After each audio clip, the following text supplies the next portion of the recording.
በስተመጨረሻም እንግዲህ አደይ አመልጣ ወደ ነበረችበት ተመለሰች።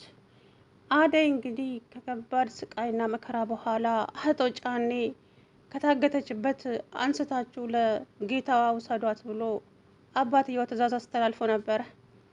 አቶ ጫኔ አሳልፌማ አልሰጥም፣ የተላጠ ብርቱካን የመሰለ ገላዋን እኔ ነኝ መጠቀም ያለብኝ ብሎ ሊደፍራት ጫካ ውስጥ ይዟት ገባ። ከዛም ደመቀ ደረሰና ወቅጦ ወቅጦ ከዛም መጀመሪያ ያንን ጫኔን የመታው ጫኔን ነው። ከዛ ሊደፍራት ሲታገላት ደመቀ መጣና ያንኛውን መታውና ከዚህ ጋር ሲታገሉ አደይ አምልጪ፣ አደይ አምልጪ፣ አንተን ትዬማ የትም አልሄድም አለች። ሂጂ አምልጪ፣ እኔ ምንም አልሆንም አምልጪ አላት። ከዛ በኋላ አደይ እግራ አውጪኝ ብላ አመለጠች። ነገር ግን ደመቀን ጥፍንግ አድርገው እዛ አደይ የታገተችበት ቤት ውስጥ ይዘውት ገቡ። እዛ ሲያግሏሉትና ሲመቱት የአደይ አባት መጣ። የአደይ አባት ምንድነው የታለች ልጄ ሲሉ ሁለት ጋሺ ልጆትን ያስመለጠውማ ይሄ ጎረምሳ ነው፣ ደመቀ ይባላል። እሱ ነው ያስመለጣት፣ እሱ ነው ፈቶ ይለቀቃት አሉ። እናንተ የት ነበራችሁ? እሱ ፈቶ ሲለቃት እናንተን አልነበረ ወይኔ አደራ ልጅቷን ጠብቁ ብዬ ያልኳችሁ? ለምንድን ነው የፈታችኋት?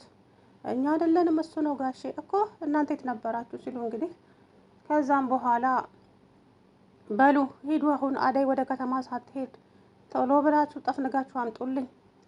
አደይ ከእጃችሁ ካመለጠች ግን ውርድ ከራሴ ይገላችኋለሁ አላቸው። ከዛን ጫኔና እያሌ ወደዛው እየሮጡ ሄዱ። ደመቀን አንተ እንዴት እንደዚህ ታደርጋለህ? አንተ ምን አይነት ነህ? ጭራሽ አንተን ያስመለጥካት ጋሼ፣ እርሶ እንዳሰቡት አይደለም። ጫኔ አደይን ጫካ ወስዶ ሊደፍራት ሲል ነው የደረስኩትና ሲደፍራት ማየት ነበረብኝ። እንዴት ነው ዝም የምለው? እህቴ እኮ ናት። ጫኔ የራሱን ጥፋት ነው ወደ እኔ ያመጣው አለው። ከዛ ጋሼ አደራዎትን እንደዚህ ነው የሚወጡት? አባቴ እኮ ሲሞት ለእርሶ ነበረ አደራ የሰጡት እና የእርሶ አደራ ይሄ ነው እንዴ? አደራዎትን እንዴት ይበላሉ? በሉ ፍተውና ልቀቁኝ ሲላቸው እኔ አደራ አልበላውም፣ አንተ ነህ በቃኝ ብለህ ጠግበህ ለቀህ ከተማ የገባኸው። ስለዚህ አሁንም ደግሞ በጥፋት ነው እዚህ የምትቀመጠው። እቺ ልጅ እዚህ ካልመጣች እዚሁ ቀምጠት በሰብሳታል አሉት። አረ ጋሼ እኔ ምንም ያጠፋሁት ነገር የለም። ጫኔ ሊደፍራት ሲል ነው እኔ አደይን ያስጣልኳት። በቃ ይሄው ነው። እኔና ጫኔ ስንታገል አደይ ያመለጠች። ስለዛ በል ጫኔና ሀያሌው እነኛ እንከፎች እስከሚመጡ እነሱም እዚህ አንተ ቦታ ላይ መጥተው ይቀላቀላሉ። ጠፍንጌ ነው ማስራቸው ብሎ ደመቀን በዱላ መታውና ሄደ። የአደይ አባት ጫኔና ሀያሌው ደግሞ እና አደይ ቤት ሄደው በልጅሽን አምጪ እማማ፣ የአደይ እናት እንደው ልጆቱን ምን አይነት መራን አድርገውን ያሳደጉታል አለ። ሰላም አለይኩም ወራህመቱላሂ ወበረካቱ። ውድና የተከበራችሁ የቻናል ቤተሰቦች እንዴት ናችሁ? አለ አልሐምዱሊላህ። አደይ እንግዲህ በስተመጨረሻም በስንት ርብርብና መከራ ዳይመንድ ዛሬ ከጉድ ነው ያወጣት። ልትደፈር ስትል ማለት ነው። ጫኔ ጫካ ውስጥ ወርዶ እንግዲህ ባህር ዛፍ ውስጥ አስገብተው ይደፍር ነበረ። ፈጣሪ ትዕግስት ውስጠኝ። ሰው እንዴት የሰው አደራ ይበላል? እሺ አደራ ነው የሰጣችሁ አባትየው አይደለ? ወስዳችሁ ለሰውየው አስረክቡ ነበረ። ነገር ግን ጫኔ ደግሞ ለሀጩን እያዝረከረከ እችን ልጅማ አሳልፌ ለሌላ ሰው አልሰጥም፣ መጀመሪያ የራሴ ነው ማደርጋታል። ተው እንጂ ተው፣ ከነ ክብሯ ነው ለሰውየው መሄድ ያለበት። ተው ጋሻ ይቆጣሉ አሉ። ተው ጋሻ የት ነው የሚያየው ደግሞ አንተ? ተው እንጂ ሂዳያለ አንተ ወደዛ ቆምና ሰው ይልኛል አለ። ከዛም እንግዲህ ደመቀ ደረሰና መጀመሪያ እያለውን መታው። ከዛም ጫኔን ወደዛ ገፈተረውና አደይና አምልጭ አላት። አደይ እኔ አንተን ጥዬ የትም አልሄድም አለችው። ልጅ አምልጭ አላት። እዛ አደይ ግራ አውጭኝ አለች ወደ እናቷ ቤት። ጫኔና ይሄ ሲደባደቡ ቆየና መጣና ከኋላ መታው። ከኋላ መጣውና ደመቀና አስረውት እዛ አደይ ታሰረችበት ቤት ውስጥ አስገቡት። አደይ እንግዲህ እናቷ ጋር ስትመለስ እናቷ በደስታ እልል በይ ቶሎ ብለሽ ከዚህ ሂጂ፣ ከዚህ በኋላ እግርሽ እዚህ እንዳይደርስ የኔ ልጅ፣ ስትናፍቅኝ ወይም ስናፍቅሽ እኔ ራሴ እመጣለሁኝ እንጂ ከአሁን በኋላ ኮቴሽ እዚህ እንዳይደርስ አለቻት። እማዬ እሺ ራስሽን ጠብቂ አንቺ፣ እኔ ሄዳለሁ አለቻት። ከዛም እናቷ ቢከፋትም ሂጂ ሸኛት፣ አንቺ ብርሃን ሂዱ ሸኟት፣ ዴቭ አመሰግናለሁ ከልጄ ጎን ስለነበራችሁ፣ ሁላችሁንም የሰው ልጅ አይደለም ውለታ ከፋይ ፈጣሪ ይክፈላችሁ አለቻቸው። መረቀቻቸውና የአደይ እናት ስላወቅኩት በጣም ደስ ብሎኛል፣ አሁን ግን መሄድ ይኖርብናል ቶሎ ብሎ የአደይ አባት ሳይመጣ አዎ ሂዱ አለች። ሸኘቻቸው። ብርሃንም እኔ ልሸኛችሁ ብላ ሄደች። ከዛ ጫኔና ይሄኛው ሰውዬ መጡና የት አለች አደይ ያለው። እኔ ምን አቀላለሁ አደይ እናንተ ጋር እንዴ ያለችው? እኔ ልጠይቃችሁ እንጂ ልጄ ምን አደረጋችኋት? አያየ የአደይ እናት ውሸት አያምርቦትም። በትልቅ ሰው ውሸት አያምርም። ቶሎ ብላችሁ ልጄን ከያደረጋችሁበት አምጡ አለቻቸው። አሁን ከደበቅሽበት አውጪ። አላቅም አልኳችሁ አላቅም። ብርሃን የታለች ታዲያ? ብርሃን ውሃ ልቅዳ ብላ ወጥታለች። የለችም። ከዛ ወጥተው ሄዱ። እነሱም ወደ ከተማቸው ገቡ። ከዛም ዳይመንድን ኪንጎና አሹ አስፈቱትና አስመለጡት። ነገር ግን ደግሞ ዳይመንድ ሮማንን ሳላያትና ከዚህ ከስቃይ ውስጥ ሳላወጣት አልሄድም አለ። ተው ወንድሜ ይቅርብህ፣ እንደዚህ አይነት ነገር ሂድ ተመለስና ሂድ አለው ኪንጎ። ሂድ አለው እምቢ አለ። ከዛ ሮማን ጋር ሄዱና ሮማን ስቅስቅ ብላ እያለቀሰች ያለችበትን ህይወት ተናገረች። ከዛ እግሯን ሊፈታት ሲል ተው ደመቀ፣ እንደዚሁ ልቀመጥ፣ እዚህ ከመጣ ደግሞ ይገለኛል አለች። የፈለገውን ያምጣ ጥዬሽማ አልሄድም። እዛ ሰው ቤትም ተቀጥረሽ ቢሆን ትበያለሽ፣ እዚህማ እንዲጫወትብሽ አልፈቅድለትም አለ። ከዛ አስመልጠዋት እንግዲህ ይዘዋት ሲሄዱ ደረሱባቸውና እንግዲህ ዳይመንድና ኪንጎ ወደ ከተማ ተመልሰዋል።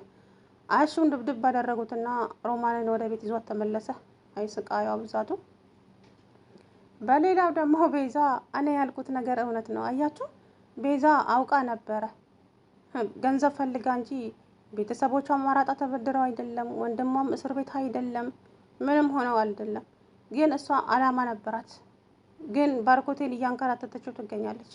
የተሳሳተ አድራሻ ሰጥታው አሁንም የሆነ ነገር በልና እዛ እስር ቤት እንዳይመጣ አድርገው። ከዛም እንደዛ ካላደረግማ እቅዳችን ይበላሻል። ያልኩህን ብቻ እሺ በላ አድርግ ወንድሜ። ምን ሆነሃል? ይሄንን ማድረግ ያቅተሃል እንዴ? እቅዳችን ይበላሽብናል አለች። ከዛ እንደዚህ እያለች ኤላ ሲመጣ ስልኩን ዝግት ተደረገችው። እንዴ ከማን ጋር ነው የምታወሪው ሲላት ከባርኪ ጋር እኮ ነው ምናምን።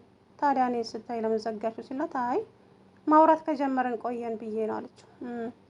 ሊሊ የለችም እንደ ስትለው ሊሊ የለችም መች ትቀመጣለች እሷ ናሆል ደውሎላት ናሆል ጋር ሄዳለች አለች። አቤት ውሸት! ናሆል እኮ ከሀገር ወጥቷል። የለም። ከዛ ናሆል ጋር ምን ትሰራለች ሲል አላውቅም፣ የሆነ ነገር እንዳላቸው ነው የሚሰማኝ። ኤላዬ ግን ሊሊን እንድትቆጣጠራት እፈልጋለሁ አለችው። ከዛም እሱ ሊሊን ፍለጋ እነ ናሆል ቤት ሲሄድ ናሆል ቤቱን ሸጦታል። ናሆል የለም ከሀገር ወጥቷል ተባለ። ከዛ እነ ባርኪ ቤት ሲመጣ እሷ ከእናቷ ጋር እንግዲህ ፍቅር አደይ እዚህ ቤት ተመልሳ ከመጣች እሞቴን እመርጣለሁ፣ አባቴ ጋር ሄዳለሁ አለች። ሂጂ ጥርግ በይ፣ አባትሽ ለአንቺ ምን አይነት ቦታ እንዳለው ጠንቅቀሽ ታውቂያለሽ፣ አንድ ቀን እንደማያሳድርሽም ታውቂያለሽ አባትሽ። ሲጀመር አንቺ እና መልሽን ይዘሽ የት ነው የምትሄጂው አለቻት እናቷ። ከዛ አንቺ እንዴት ነው ከኔ ያስበልጠሽ አደይን የምትወጃት? እኔ እኮ ነኝ ልጅሽ አለቻት። አደይ በጸባዩ ነው የምወዳት፣ ላንቺን ደግሞ ከአደይ ውጪ ማንም የሚችል ሰው የለም። ስለዚህ ሁሉም ሰው ይምጣና ማን ወንጀለኛ ማን ንጹህ እንደሆነ እናያለን። ስለዚህ አደይ ትምጣና ፊት ለፊት ቁጭ ብላችሁ ሁላችሁም ትነጋገራላችሁ። ከዛ በኋላ እውነቱ ይወጣል። እኔ ነኝ ከአደይ ጋር ቁጭ ብዬ የማወራው፣ መቼም አላደርገውም። ሄዳለሁ አባቴ ጋር። ጥርግ በይ ግን ተመልሰሽ እዚህ ቤት ዞረሽ እንዳትመጪ። እኔ ያሰሚኝም እንደማየ እኔ እዚህ ቤት ውስጥ ማንንም አልፈልግም። ባርኪና ዴፍ ብቻ ይበቁኛል። ሊዱንም አልፈልጋትም። በቃ እሷ የምትፈልገው ሲጀመር ዴቭን ነው። ዴቭ ደግሞ አልፈልግም። አሁን ሞኝነቷ እኮ ነው። እንትና ፍቅር እኮ ልቧ እየተጫወተባት እንጂ ዴቭ አያፍቅራትም።